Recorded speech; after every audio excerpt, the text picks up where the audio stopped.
E olha, o Congresso Nacional promulga hoje, numa sessão solene, a reforma tributária aprovada na última sexta-feira. A cerimônia realiza e oficializa a criação de um novo sistema de impostos no país. E quem tem detalhes para me trazer é Yasmin Costa, direto de Brasília. Fala, minha amiga. Oi, Paulo, bom dia para você, para todo mundo que está aí no sofá do Morning, para todo mundo que está acompanhando a gente. É isso, cerimônia essa do Congresso Nacional, que está marcada para as 3 horas da tarde. O presidente do Congresso, o senador Rodrigo Pacheco, que é quem conduz a promulgação dessa proposta de emenda à Constituição, que agora vai fazer parte da Constituição Federal e que traz essa reformulação dos tributos federais. O ponto-chave é que, a partir de agora, começa a valer essa reforma, tem um processo de transição que vai durar cerca de 7 anos, a partir de 2026 até 2030, mas a partir do ano que vem, os parlamentares vão se debruçar na legislação que vai trazer as regulamentações para essa reforma tributária. Por exemplo, a questão envolvendo o valor, a alíquota que vai ser usada pelo governo federal para essa reforma tributária. Esse é um assunto que precisa vir através de uma legislação que no ano que vem eles vão se debruçar para ver como o governo federal deve mandar esse projeto de lei para o Congresso Nacional. E hoje essa cerimônia ela vai ser marcada por pessoas aqui do Palácio do Planalto, falo ao vivo aqui do Palácio do Planalto, que vão comparecer a essa cerimônia. O próprio ministro da Fazenda, Fernando Haddad, que foi um grande articulador dessa reforma tributária, está na agenda dele que ele vai participar da sessão do Congresso Nacional. E há pouco o presidente Lula abriu a reunião ministerial parabenizando Haddad pela articulação feita com relação à reforma.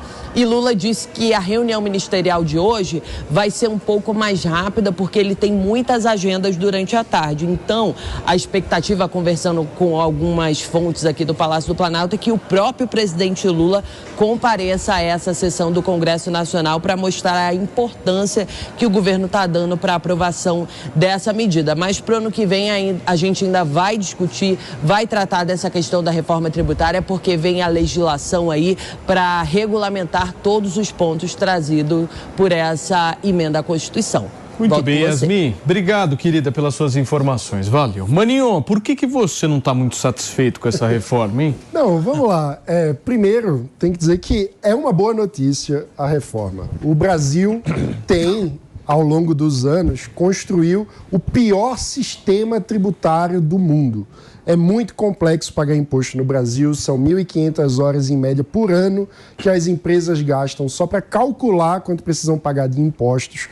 A gente tem hoje 75% do PIB, o equivalente a 75% do PIB, parado na justiça, acumulado de contencioso tributário, pelo volume da complexidade. Isso é uma insanidade completa, acima da média de qualquer país do mundo. Realmente assim, o nosso sistema é muito ruim. Por isso, a reforma significa um avanço muito importante de simplificação e de aumento da transparência. Ao mesmo tempo, primeiro, o sistema de transição é muito lento.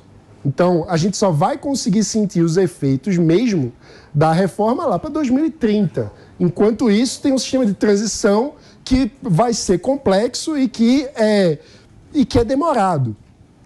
Além disso, a reforma acabou criando muitas exceções, muito mais do que devia. Por quê? Porque um bom sistema tributário é um sistema que tecnicamente a gente chama de neutro, ou seja, onde o governo não interfere nas escolhas que o mercado vai fazer, que o cidadão vai fazer livremente através do mercado. Isso quer dizer que a gente precisa buscar uma alíquota que seja o mais possível igual para todos. E a gente acabou criando várias exceções dentro do regime. Maninho, você falou e não respondeu uma coisa. Vai melhorar ou piorar? Vai melhorar. Não melhorar. Tinha como piorar. Não tinha como. O Brasil tem o pior sistema tributário do mundo. Nada é pior do que o atual sistema tributário brasileiro. A reforma melhora. Poderia melhorar muito mais. Perfeito. Mas melhora muito. Você concorda com ele, Ju?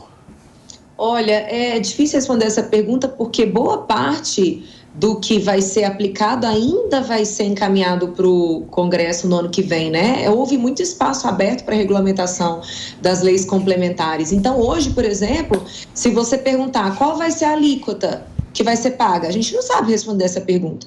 Inclusive, tem alguns estudiosos que dizem que as alíquotas vão aumentar. Então, se aumentar imposto, é péssimo. Né? Então, eu acho que o governo teve a preocupação de ter uma vitória robusta no Congresso. De fato, a sociedade precisa de uma reforma tributária. Nós temos já 466 mil normas publicadas, desde que o principal arcabouço, que foi expedido em 1960, né? Desde então, estados, municípios, União, considerando ser uma competência concorrente legislar sobre impostos e contribuição, de modo geral. Então, de fato, é uma bagunça, é difícil de entender, a gente tem aí os contadores trabalhando ativamente só para poder entender, mas se no fim das contas aumentar imposto, sinceramente, eu acho que é pior. Porque essa reforma, embora se diga, mas ela vem sendo discutida no Congresso há muito tempo, isso não é verdade. Porque esse projeto em si, ele foi protocolado esse ano. Então, ele foi discutido um ano. Assim, a gente sabe que temas complexos exigem uma discussão maior, né? Então, em que pese a boa intenção de colocar o IVA, né, Imposto sobre Valor Agregado, em que pese a determinação de você unir PIS, COFINS, dentro da contribuição sobre bens e serviços, que agora é competência da União, e você criar o IBS, né, para substituir o ICMS e o ISS, que são de competência, respectivamente, dos estados e municípios, em que pese você criar apenas 2 impostos, isso aparentemente é bom, mas no final das contas vamos pagar mais? Se a resposta for sim, então não, a reforma não foi boa, é a minha opinião. Que hoje o cidadão brasileiro é incapaz de saber quanto paga. Então, eu acho importante a discussão da alíquota. Justamente por isso acho que a reforma é um avanço. Porque nós vamos poder debater a alíquota. Porque hoje é impossível. Hoje a alíquota de imposto muda a cada produto. Você não sabe quanto que você paga de imposto numa sandália, num sapato, num chocolate ou numa barrinha de cereal. E isso vira discussão judicial no Brasil. É uma insanidade completa. Então, você, ao uniformizar e poder fazer com que a sociedade debata a alíquota, isso já é um grande avanço de cidadania fiscal. Porque hoje o nosso manicômio tributário é tão grande que o cidadão está proibido de discutir na prática. Porque é muito complexo. Pepe, rapidinho, hein? Não, e sem falar a palavra difícil, hein? Tá bom. Alíquota não é todo mundo que entende. Essa reforma tributária não é a reforma tributária ideal, mas é a reforma tributária possível e é muito melhor do que o modelo vigente, né? E é tão boa essa reforma, né, que o Standard & Poor's, né, SP, elevou o nível de investimento do Brasil de BB- para BB, né? Porra, tá todo mundo entendendo perfeitamente. Agora sim. Como é que é? Saiu do BB menos pro BB. Eu me perdi. A nota do Brasil agora a nota do Brasil aumentou. A nota do Brasil aumentou. Ainda pedi para facilitar, hein? Paulinho, a nota do Brasil aumentou por essa agência, né, que avalia os países todos, né? Mostrando para os investidores que o Brasil está indo para o caminho certo e a justificativa principal foi a aprovação da reforma tributária. Muito bem, Nelsinho. Rapidamente, a reforma tributária, ela tem muitos pontos positivos, transparência, a unificação dos impostos, a simplificação, a diminuição do custo Brasil, que isso vai gerar por conta justamente da diminuição da complexidade, mas tem um ponto negativo que talvez inviabilize todos esses pontos positivos, que é a complexidade que se gerou a partir do lado de lá. Pro lado de cá do balcão, para o cidadão é bom, fica mais fácil. Você pega menos boleto e uma coisa mais transparente. Mas do lado de lá do balcão, do lado do governo, complicou e muito com a criação, por exemplo, do Conselho Federativo que vai administrar Nelsinho, que absurdo o IBS. Você tá falando, não é absurdo, não. Não é absurdo. Até porque, estamos discutindo há 30 anos a reforma. Estamos, mas não estamos discutindo há 30 anos o Conselho Federativo, por exemplo. Então, tem muitos pontos que inviabilizam, ou seja, pontos positivos, pontos negativos. Mas esse Conselho Federativo vai ser tipo uma junção de poder num único local, é isso? É o que vai administrar o que hoje é o ISS e o ICMS. Mas é automático. E aí, calma, não é tão automático assim, tanto que está tendo crítica de tantos prefeitos e governadores. Concentração de poder. Concentração de poder. Concentração de poder. Isso é conversa, isso é conversa. Sim, é claro que é. Do ponto de vista do cidadão, é uma desconcentração de poder. Imagina, quem que vai fiscalizar? Então, hoje, só uma pergunta. uma canetada, o governo estadual muda a alíquota. Você não gosta de uma canetada? Uma canetada. Vamos falar de quantas canetas vai ter para fiscalizar, por exemplo, o imposto de IBS? Quem fiscaliza? É o município ou é o Estado? Eu vou ter que pagar um fiscal do município e um do Estado? Aliás, os dois podem me autuar, eu vou responder a 2 processos administrativos. Você está tendo uma visão errada. Ele vai estar no Conselho Federativo. Será que a União também não tem competência? Você vai pagar. Isso não é complicar, maninho? Como assim, Em relação a hoje? É claro que essa é uma argumentação. Essa é uma argumentação. Conselho Federativo. Em relação a hoje você tem um ICMS diferente. E quem vai fiscalizar o IBS? Tem legislações municipais. Quem vai fiscalizar o IBS? Diferente. Não, mas a questão é outra. Fiscalizar o IBS? Desculpa, a questão é outra. O que o Nelson coloca aqui é o seguinte. Esse IBS. Ele passa uma imagem de que o Conselho Federativo vai decidir todas as questões relacionadas aos novos impostos. Isso é mentira. Não falei isso. É automático. Não falei isso. É automático. Não você paga o imposto aqui em São Paulo, automaticamente é distribuído entre o Estado, União e municípios. E o objetivo disso é evitar, por então, para que um conselho? calote. Então faz um algoritmo. Para ter uma questão de regulamentação. Exemplo, evitar o calote que governos estaduais do PT costumavam dar em outros estados. Maninho, é algoritmo. A pergunta aqui para vocês. Quem fiscaliza o IBS? É a Prefeitura, o Estado ou a Prefeitura e o Estado? Autua um processo administrativo de sonegação, por exemplo, de IBS. Quem vai autuar no Estado e no município? Os dois, o município e o Estado fiscalizam. Eu vou ter que... o município e o Estado cidadão vai ter que sustentar vários sistemas. Fabrício Nainski. O município e o Estado fiscalizam. Só um minuto. Você que é a voz do povo nesta emissora. Deixa eu entender de você. Você, meu querido barbeiro, deixa eu entender de você. Você acha que alguém que está nos assistindo está compreendendo efetivamente os lados dessa... Olha, eu parei de compreender quando o PP usou a palavra vigentes. Ali, para mim, já começou a ir por água abaixo. Dali pra frente foi só pra trás. Mas no final das contas, para entender, alguém aqui acha que vai piorar? Não, ninguém. Em resumo da ópera, você acha, Ju? Você acha que piora? Porque é isso que eu quero saber. Ano que vem, vou pagar mais imposto ou não? O fato de simplificar é maravilhoso, isso é indiscutível. Mas é aquilo que eu falei. Se abrir a possibilidade de aumentar a carga tributária, eu acho ruim. Pagar mais imposto vai ser sempre ruim. Entende? Então, assim, hoje a gente não sabe afirmar quanto que vai repercutir lá na frente em termos de carga tributária. E o que o povo mais quer é pagar menos imposto. Mas, ô Ju, a gente tem uma tendência com a transparência de ter mais pressão para ter uma alíquota menor. Porque hoje, por exemplo, eu não sei quanto que é o ICMS dessa caneca de porcelana e desse copo de plástico. São coisas diferentes, né? São coisas diferentes e tem alíquotas diferentes. Portanto, com o IBS lá, que vai ser criado, a gente vai saber exatamente quantos % eu pago de imposto em qualquer coisa dessa. Qualquer novo reajuste vai virar um debate nacional sobre aumento de imposto. Então, isso é uma vantagem gigantesca, porque hoje, na caneta, governadores aumentam e diminuem a alíquota dos diferentes. Você nem vê, nem sente. Nem sabe. Não tem nem como a imprensa noticiar. Agora, mano, só para entender, começa a valer em 2030?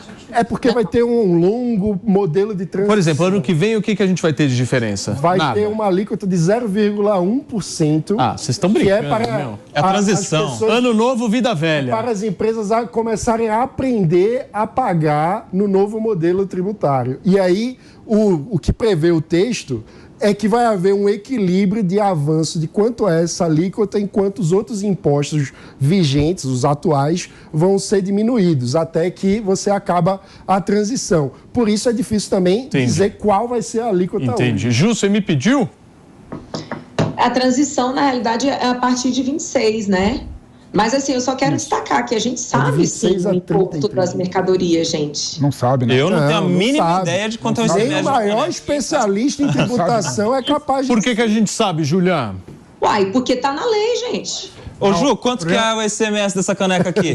No estado de São Paulo, hein? Porque hoje é diferente nos estados. E mais, você tem impostos cumulativos. É isso, essa é a questão. Ou seja, hoje você tem diferentes tipos de impostos e as empresas pagam todas essas alíquotas. Então, para o cidadão saber quanto está pagando no arroz e no feijão é impossível. Não, mas deixa eu entender o ponto de vista da Ju. Fala, Ju. Não, a alíquota, ela é estabelecida por lei. Então, para você, inclusive, pagar imposto, existe uma lei por trás que vai definir quanto. Então, a gente não pode dizer que a gente não sabe. O fato de não ser informado, né, é diferente. Agora, vocês entraram aí numa discussão que é bem legal, que é a questão da guerra fiscal. Né? Porque hoje existe uma liberdade de os estados, dentro do ICMS, colocarem diferentes alíquotas exatamente para tornarem seus estados mais atraentes para as empresas se instalarem neles. Aqui no DF, por exemplo, a gente sempre perde a briga para Goiás. A gente tem muita empresa que todo o dinheiro saiu aqui do DF, e o povo é todo do DF, os donos e funcionários, mas está instalado em Goiás porque é mais barato produzir lá. Inclusive, dentro da ciência política, existe uma discussão se isso é ruim. Porque se eu sou governadora de um estado que quer se posicionar de uma forma mais agressiva para atrair indústria, para desenvolver do ponto de vista econômico, utilizar a carga tributária diferenciada é uma opção política interessante para o chefe do executivo fazer. Então, quando você fecha essa possibilidade de disputa entre os estados, isso pode ser bom? Pode. Em tese, eu acabei com a guerra fiscal. Mas até que ponto que isso também não mina a capacidade de os estados mais pobres se desenvolverem? Porque a Bahia... Eu discordo muito. Ô, Ju, isso é bom para os estados, mas não é bom para a população, que vai lá, aprende um serviço, ganha um emprego, daqui a pouco o estado vizinho dá uma proposta melhor e leva toda a praça de indústria. O ideal é que você consiga atrair empresas, empregos pelo ambiente de negócios, pela infraestrutura, pela qualificação da mão de obra, ou seja, por atributos que tem valor econômico, ou seja, que significam produtividade na economia, que fazem com que seja de fato melhor produzir ali. Quando é só a canetada de uma alíquota de imposto, o nome disso é intervencionismo, é no lugar de... Aí você tira a neutralidade. Exato, você tira a neutralidade, ou seja, você está fazendo com que o Estado esteja induzindo onde é melhor produzir, no lugar de serem critérios de fato econômicos, no sentido da produtividade. Muito bem. Para fechar, Pepe... O sistema tributário bem feito é o sistema tributário que busca a neutralidade, ou seja, que o mercado por si só consegue alocar as suas produções de modo a poder produzir melhor, né? E quando você tem guerra fiscal, quando você tem guerra fiscal, o que você acontece é que você tira a neutralidade de todo o sistema. Esse é o comunismo de 2023, meu amigo. Exato. Esse é o comunismo que a gente precisa. Não é de esquerda, gente. Eu sou de esquerda, sim. Para começar com esse é o comunismo que o Brasil quer. Como que ele compatibiliza essa bela defesa da neutralidade tributária? Eu sou uma esquerda contemporânea. Com subsídio para a indústria. Eu sou esquerda contemporânea. Você é um comunista atualizado, né, Pepe? Essa é a diferença. Eu sou da teoria que você é de direita. Ju, vou te dar um minutinho para a gente fechar. Quando um estado faz a opção de reduzir a alíquota que ele cobra, perdendo, por exemplo, a arrecadação do ICMS, ele necessariamente vai ter que fazer o ajuste do lado do gasto. Então, um governo que consegue articular isso no âmbito da sua Câmara Legislativa para reduzir despesa, não é na canetada, gente, é lei. É lei. Tem que ter articulação do Executivo com o Legislativo. Cortar despesa é muito difícil. Então, a Bahia, por exemplo, conseguiu se desenvolver muito dentro dessa estratégia. E aí, necessariamente, houve migração de mão de obra, formação de novas pessoas. Então, assim, eu não vejo como negativa per si a disputa dos estados, não. Mas reitero que há ainda muitos pontos a serem esclarecidos na reforma, que só vai acontecer ano que vem.